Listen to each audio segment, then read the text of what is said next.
каква е и почвата многу зависи. Тука има парчиња, има да речем така, односно парцели кои што имаат исклучително плодна почва, тоа е еден деградиран делувиум.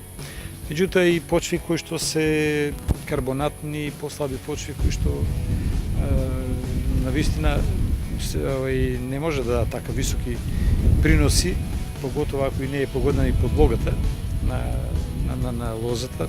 Ако се например на шасла, таа е многу издржлива на суша и на карбонати, меѓутоа ако се на СО4 тие ќе имаат проблеми во секој случај, но како и да е, овој дел овде е многу погоден за винова лоза. Значи Смилица и понатаму Белград заедно со Одисан спрема мене се и најдобрите виногорија во Македонија.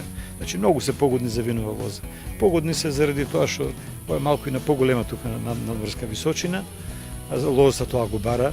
Значи не се некој не е депресивно место. Проветриво е и сега дува ветер, гледате доста тука. Значи добра е во поглед на болестите, почвите се поголем дел од почвите се делувијални и тоа се доста добри, доста плодни почви, скоро се равни на смолниците. И ако добро се обработува почвата, значи ова што го кажав пред малку, јас мислам дека и во услови без наводнување тие може да добијат многу солидни и квалитетни приноси. Тука може со слободно да речам дека во овој дел може со едно или две третирање против болести и штетници да се добие доста здраво гројце. А тоа па од друга страна па кажува дека и виното ќе биде поквалитетно, бидејќи ќе биде со помалку пестициди.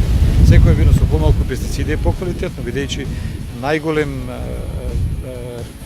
услов, предуслов да се добие добро вино е пред се доброто гројзе, квалитетното гројзе, па после енологијата, нели, после технолошката постапка енологот кој што го прави виното.